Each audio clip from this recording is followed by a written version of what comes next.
Good morning. Welcome to the 11 o'clock news. I'm your host, Philippe the Cat. Today's top story, porridge. Is it too hot? Is it too cold? Or is it just right? But first, we go to Bob in the field. He's at the Artesia Fire Department to read a story and take a tour. Take it away, Bob.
Over here at the Public Safety Complex.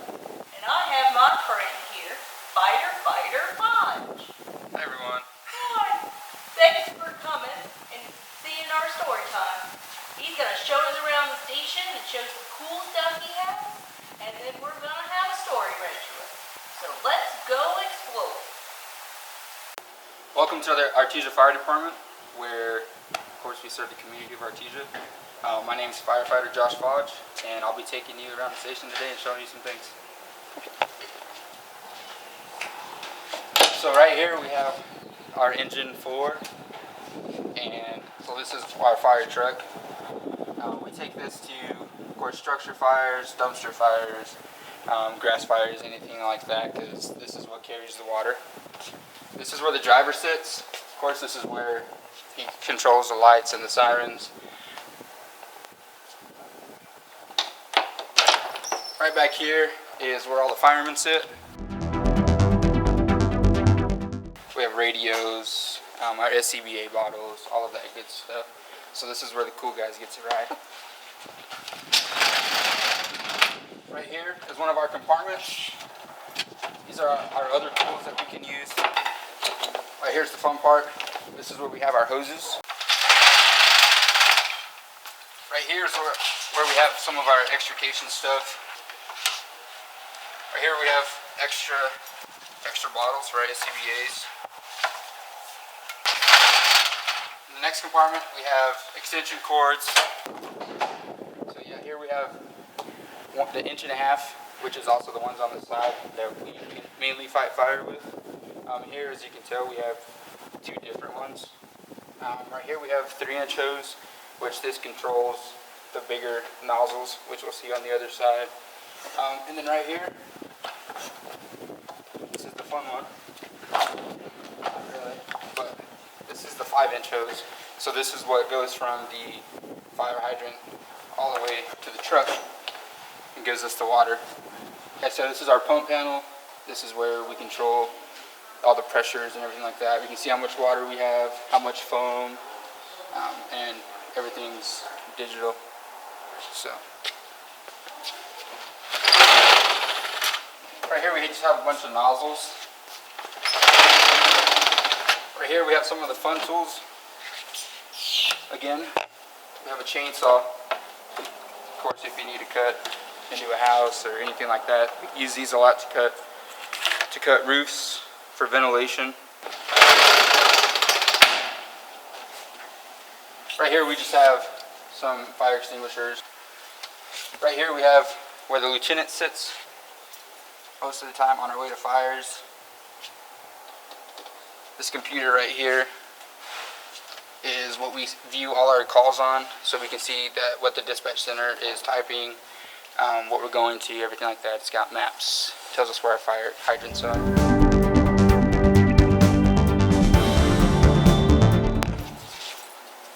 So this is the cab of the ambulance. Of course, we have another laptop there, which also has the CAD system and tells us where we're going to.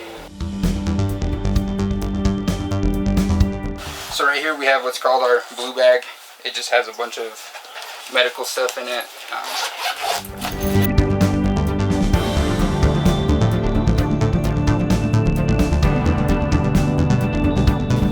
We have a camera here. Of course, it's video. Lets you see inside of people. If you have to look inside their throats and stuff, of course you go in through the mouth. It's called a King Vision. It just, of course, has a camera at the end of it, so you can see. Right here we have our monitor. This helps us take vital signs. You know, tells us people's heart rates, tells us their blood pressure. So right here we have the radio, which this is, since this is in the back of the ambulance, this is what we use to call the hospital on our way, of course, to the hospital with the patient. Let them know what, you know, what we're coming in with, so that way they're aware of the patient that's coming in as well. So right here we have what's called the radio room. It's got computers, so if you need to do reports whenever you're here, anything like that that you need a computer for. It's called the radio room because right here, as you can see, we have two different radios. This radio talks to the whole, you know, the whole department, everything like that. So if somebody calls for help, you can talk to them through this, but if you're not in a unit. And this one right here talks to that med radio that was in the back of the ambulance.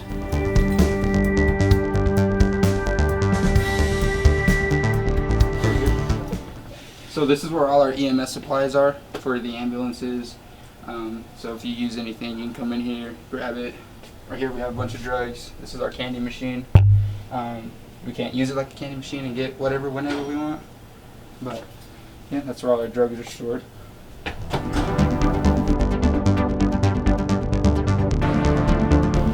First we have our dining room. There's a table, there's three of them. And then chairs, this is where we eat dinner, lunch, breakfast, whatever. We'll go this way. Of course we have our kitchen. So we have our stove here. Each shift has their own pantry. So there's 3 shifts, so there's 3 pantries that have shelves in it and refrigerators. We need all of this because we're on shift 48 hours straight. So we're here for 2 full days, so we can't go home, anything like that. We can go out to eat and all that, but that's why we need all of this, is because we're stuck here for 2 days. This is my favorite part. And here we have the movie room, where after 5 o'clock we can kick back and relax, recliners, we have our big screen, watch our movies and stuff on, projector, got surround sound, all that good stuff.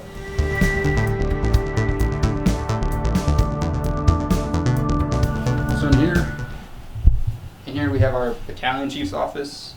The battalion chief is the guy in charge of the whole shift that's on at that time at Station 1 and at Station 2. So this is his office. Of course he gets his own office because, you know, he needs stuff to do.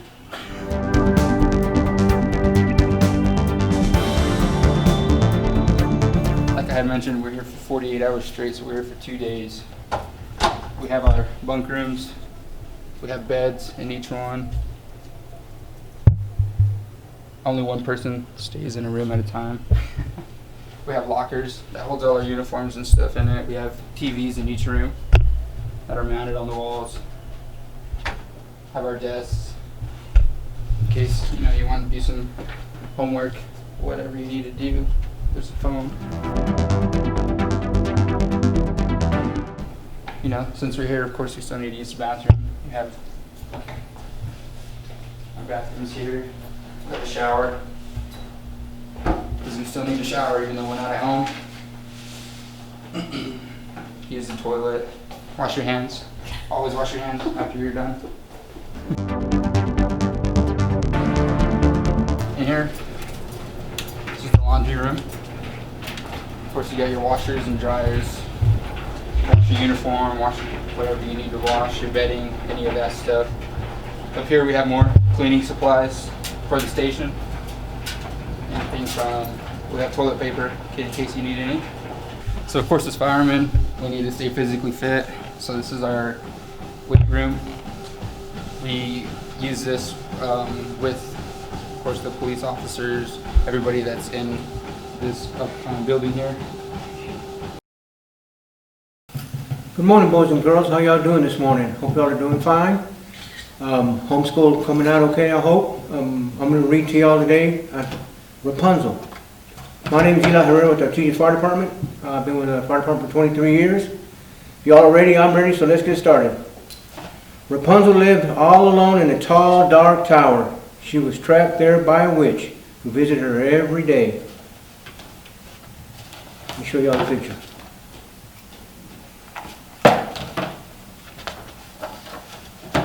Rapunzel, Rapunzel, let down your hair, the witch would call. And then up Rapunzel's hair she climbed, because that was the only way into the tower. There's a cool story in it. Every day the witch brushed Rapunzel's hair, swish, swish, swish. Then snip, snip, snip, she stole some golden locks to sell for riches. Got a haircut just like me. Snip, snip, snip. As she left with her treasure, the witch always cackled. You can never escape, Rapunzel. Leave the tower and I will put a terrible curse on you. Let me show you this picture. See that frog there? I'm gonna put a curse on the frog, I guess, or Rapunzel. But was Rapunzel frightened? Oh no, not she. If the witch could use her hair to get in, Rapunzel could use it to get out. So one day she did. Look at that long hair. It's almost longer than mine, isn't it? After climbing down from the tower, Rapunzel pulled her hair free and looked around. Then she started to explore. The idea of returning to the tower made her sad. It's a shame about that witch, she thought. So Rapunzel made a plan. She worked on it secretly every day. And with the help of a new friend from the forest, she was always safely back in the tower before the witch came. Sneaky, isn't she? I was sneaky when I was younger. The witch never suspected a thing until one day. She saw the leaf in Rapunzel's hair. Rapunzel! But was Rapunzel frightened? Oh no, not she. The wind must have blown that in through the window, she said. Well, remember, snarled the witch, if I ever catch you leaving the tower, I will put a terrible curse on you. And with that, she took hold of the end of Rapunzel's hair and climbed out of the window. She used Rapunzel's hair to climb out of the window. Bet you that hurt. That's why I cut my hair. But the witch didn't get far. Snip, snip. She cut her hair. Rapunzel climbed out of the tower for the last time, and she never worried about a witch's curse again. But were the witches frightened? Oh yes, indeed, they were. The end. That was a cool story, wasn't it?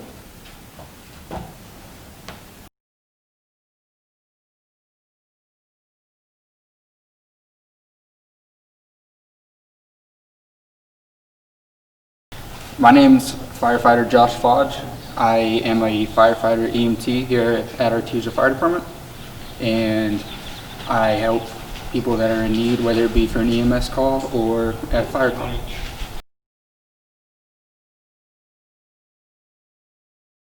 My responsibilities are to, of course, take care of patients, so patient care. At a fire call, it's to put out fire, catch a hydrant if I need to, which the hydrant gives the fire truck water, and they put people's houses out.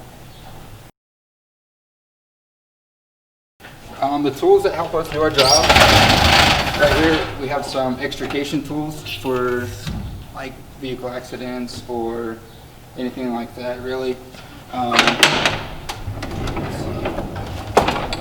Right here we have a generator which runs all these tools, which I'll explain these here in a second. Right here we have the hoses. that connect to each tool. It depends on which one you're using, and they just connect here to each other. And like I said, it just gives it the hydraulics to be able to use them. Right here we have what's called a combi tool. This can be either used to spread something, like if we need to pop a door open to a car, or to cut posts on a car. Right here we have just the heavy spreaders, which this is mainly just to spread, not cut. This is like for, you know, bigger things that the combination tool can't get.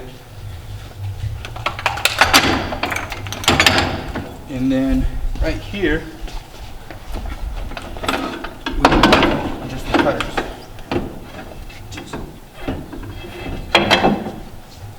This is just to cut, like I said, the posts, anything like that. So it's just practically big scissors is what they are.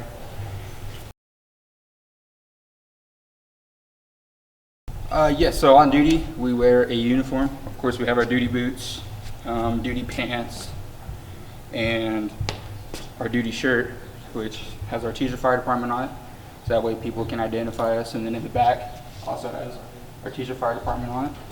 And if we go to a fire or a vehicle accident, we wear what's called bunker gear.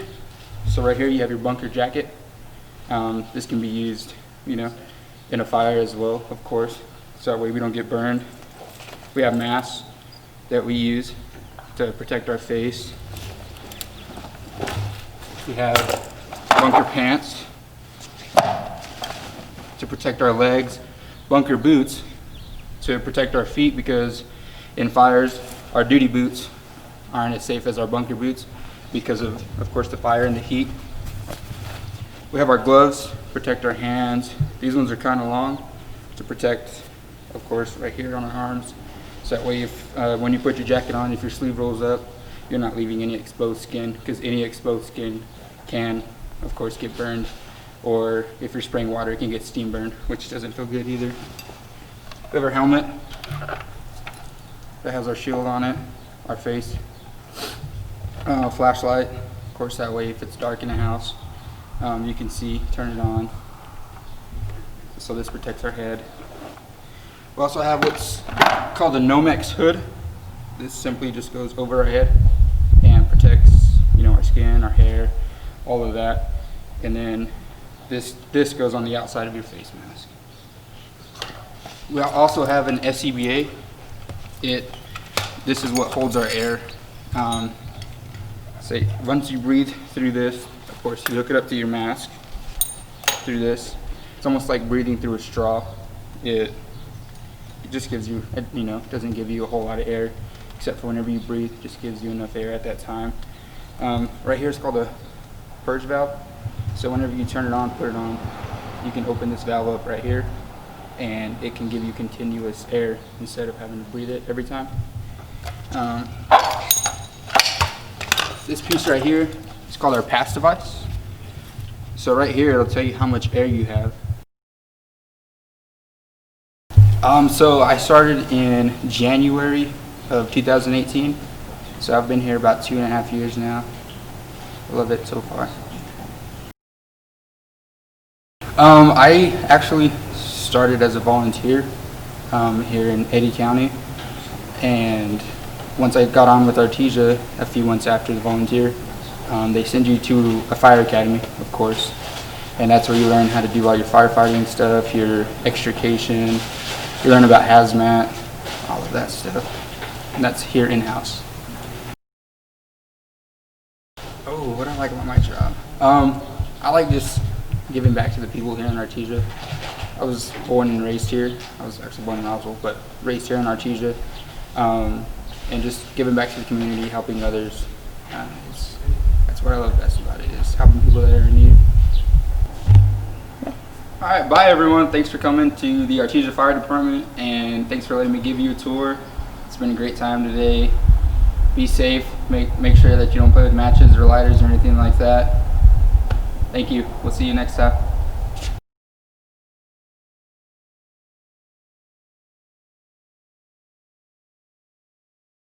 Thanks, Bob. Well, it's been a real pleasure delivering you news every week this summer. But now it's time to go. Everybody stay safe, keep reading, and have a good year. And that's the cat's meow.